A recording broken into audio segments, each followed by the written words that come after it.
Good morning good morning good morning. आ गए हैं सर्वोदय क्लासेस के यूट्यूब चैनल पे। आप सभी का हार्दिक अभिनंदन। आज हम आप लोग को पिछले क्लास में 11 नंबर प्रश्न तक बताए थे कैलेंडर का, और आज हम उससे आगे 12 नंबर से लेके चल रहे हैं। तो जो भी लोग मेरे चैनल पे नए होंगे कृपया करके लाइक शेयर सब्सक्राइब करना ना भूलें, और यदि फेसबुक पेज पे देख रहे हैं तो आप मुझे फॉलो कर सकते हैं। प्रश्न दिया गया है 1 मार्च 2005 मंगलवार, तो 1 मार्च 2004 कौन सा दिन था। अब यहाँ देखिए, यदि ऐसा प्रश्न रहे 1 मार्च 2004 सोमवार, तो 1 मार्च 2005 कौन सा दिन होगा। तो यहाँ पे देखिए, ये लीप वर्ष तो 2004 है, लेकिन फरवरी हम 2004 का क्रॉस नहीं कर रहे हैं क्योंकि 1 मार्च से आगे बढ़ रहे हैं। तो इस स्थिति में प्लस 2 दिन नहीं करके प्लस 1 ही दिन करेंगे, क्योंकि फरवरी मेरा 2005 का क्रॉस कर रहे हैं। तो यहाँ पे +1 करके ये मंगल हो जाएगा, +1 करके मंगलवार हो जाएगा। लेकिन जब यहाँ बैक की बात होगी तो बैक में भी आप देखेंगे, यहाँ से यहाँ आइए या यहाँ से यहाँ जाइए, आपको लीप वर्ष जो है इसका है, लेकिन फरवरी क्रॉस नहीं कर पाएंगे। इस स्थिति में यहाँ पे +1 होता है, तो यहाँ पे करेंगे प्रश्न में तो -1 करेंगे, और मंगलवार -1 अर्थात सोमवार आपका सही उत्तर हो जाएगा। मंगलवार -1 अर्थात सोमवार सही उत्तर हो जाएगा। अगला प्रश्न है 1 जनवरी 2005 बुधवार, तो 1 जनवरी 2004 कौन सा दिन होगा। अब देखिए, 1 जनवरी 5 है और 1 जनवरी 4 है। यहाँ जो फरवरी क्रॉस करेंगे किसका, 2004 का, क्योंकि 1 जनवरी से लेके पीछे जा रहे हैं। तो इस स्थिति में -2 कर देंगे, तो बुधवार में से 2 जाएगा, 1 जाएगा तो मंगलवार, 1 जाएगा 2 जाएगा तो सोमवार, अर्थात सोमवार हो जाएगा। अगला है 1 जनवरी 12 रविवार था, तो 1 जनवरी 16 कौन सा दिन होगा। अब यहाँ क्या करेंगे, 2012 से 2016 के बीच में कुल कितने साल होते हैं, तो 12 + 4 16, 4 साल। और 1 जनवरी 2012 से क्रॉस कर रहे हैं, इसका मतलब जनवरी का पहला तारीख 2012 ईस्वी से स्टार्ट हो रहा है। एक लीप वर्ष 12 पकड़ाएगा और लीप वर्ष 16 पकड़ाता है, लेकिन कहाँ तक, जनवरी तक ही, तो इसलिए एक ही दिन लीप वर्ष पकड़ाएगा, तो +1 कर देंगे, तो ये हो जाएगा 5 दिन। अब यहाँ क्या करेंगे, रविवार में 5 जोड़ेंगे, तो सोमवार, मंगलवार, बुधवार, बृहस्पतिवार और शुक्रवार, अर्थात आपका आंसर हो जाएगा ऑप्शन नंबर सी। अगला देखिए, पंकज और नेहा ने अपनी शादी की पहली वर्षगांठ 2012 ईस्वी में 5 दिसंबर रविवार को मनाए थे, तो 2016 में उनकी शादी की वर्षगांठ किस दिन होगी। तो अब देखिए, शादी का जब वर्षगांठ मनाया जाता है तो डेट और मंथ सेम ही रहता है, इसलिए वहाँ कोई लेना देना नहीं है, सिर्फ और सिर्फ ईयर का प्रभाव है। तो 2012 में जब वो मनाया था तो 5 दिसंबर को तो रविवार था, ये रविवार है 5-12 दिसंबर 12वां महीना, तो ये रविवार था। अब 16 में कब बनाएगा, तो 5-12-13 में मनाएगा, 5-12-14 में मनाएगा, 5-12-15 में मनाएगा, और 5-12-16 में मनाएगा। तो अब यहाँ दिन देखना है, देखिए 2012 है, 5 दिसंबर है, तो ये तो फरवरी पहले ही निकल चुका है। तो यहाँ पे आपको क्या करना है, +1 करेंगे, तो यहाँ हो जाएगा 13 में, ये सोमवार को मनाएंगे, 13 में सोमवार को, फिर +1 करेंगे तो 14 में भी सोमवार को मनाएंगे, फिर +1 करेंगे 15 में भी सोमवार को मनाएंगे, सॉरी सोमवार नहीं, +1 हो रहा है ना, तो यहाँ सोमवार +1 मंगलवार को मनाएंगे, फिर +1 करेंगे तो यहाँ बुधवार को मनाएंगे। अब यहाँ देखिए, 16 में जो है 5 दिसंबर को जाएगा, तो फरवरी तो क्रॉस करेगा 2 दिन, तो यहाँ पे 29 हो जाएगा, तो 2 दिन, तो बुधवार में बृहस्पतिवार और शुक्रवार, यानी इसका सही आंसर हो गया शुक्रवार, ऑप्शन नंबर सी। अब इसको शॉर्ट में बनाने के लिए क्या करना है, 12 और 16 के बीच का अंतर निकाल लेना है। तो 2012 और 2016 के बीच का अंतर 4 साल का, और लीप वर्ष 1 आएगा तो 1 एक्स्ट्रा, तो 5 साल, 5 तो 5 दिन बढ़ा दीजिए।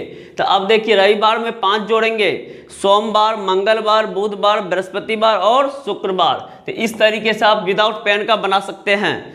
अगला प्रश्न है 5 जनवरी 99 शुक्रवार था, तो 10 जनवरी 2002 को कौन सा दिन होगा। अब देखिए, 5 जनवरी 99 शुक्रवार था, तो 5/1/1999 फ्राइडे। फिर यहाँ पे 5/1/2000, 5 तारीख 1 महीना है तो एक ही दिन बढ़ेगा, सैटरडे।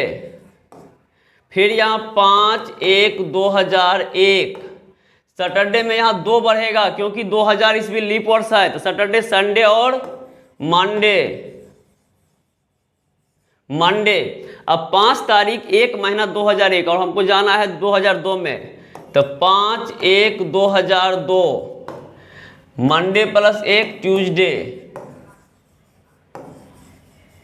ट्यूसडे हो गया। 5 तारीख जनवरी महीना ट्यूसडे हो गया। पुनः हमको 10 तारीख तक जाना है, तो फिर 5 दिन बढ़ा देंगे क्योंकि 5 में 5 जोड़ के 10, तो 2002।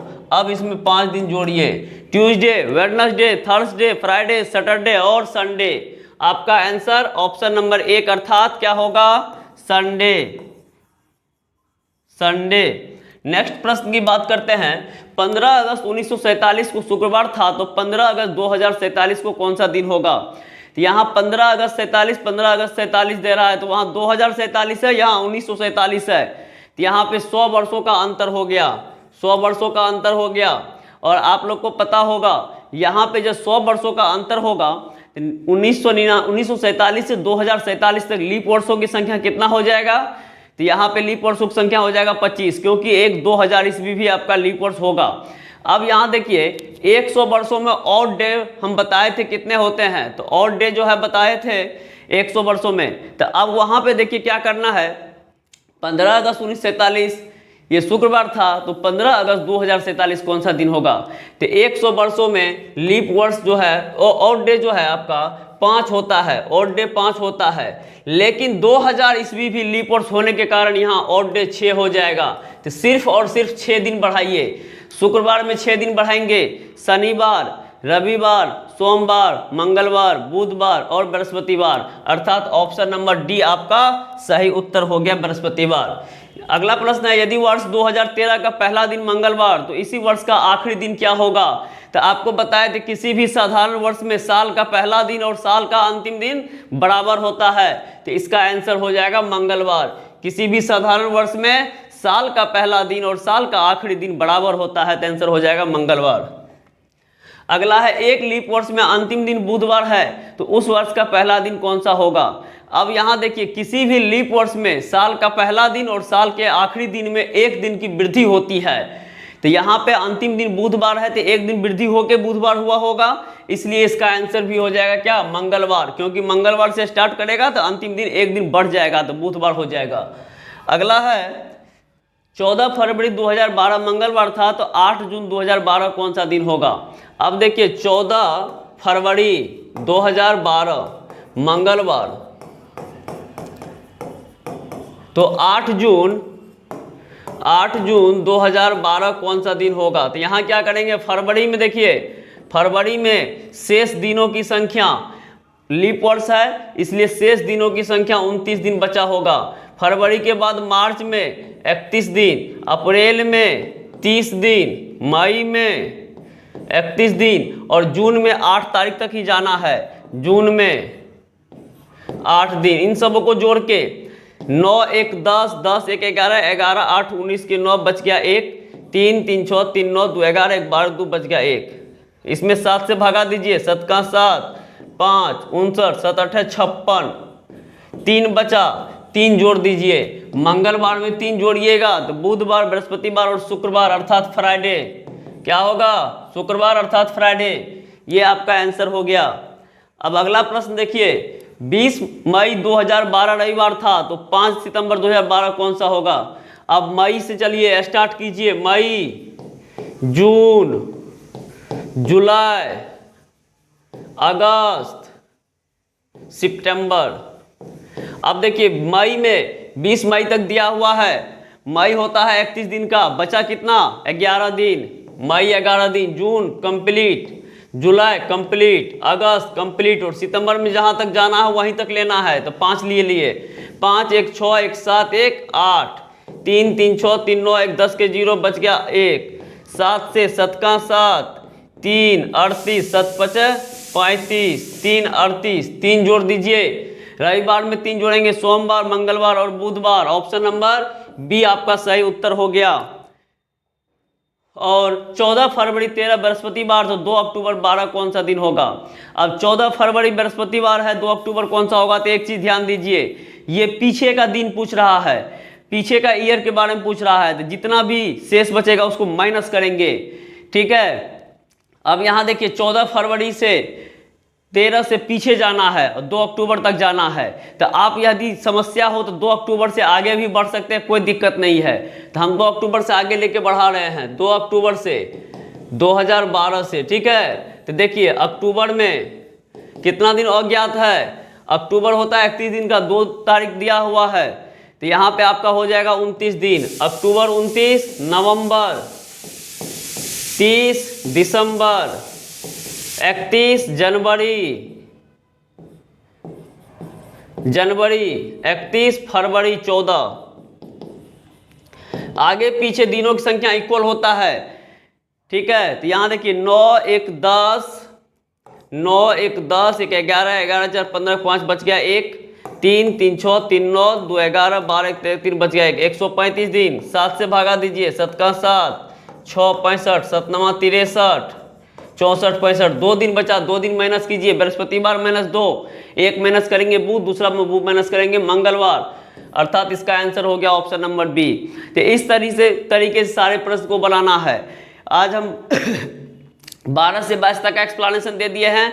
जो भी लोग को दिक्कत होगा कमेंट करेंगे, और नहीं समझ में आएगा तो फिर से समझाएंगे। तो अभी जाते जाते आप लोग को बताएंगे, जो भी लोग मेरे चैनल पे नए होंगे कृपया करके लाइक शेयर सब्सक्राइब करना ना भूले। आज के लिए इतना ही। जय हिंद, जय भारत।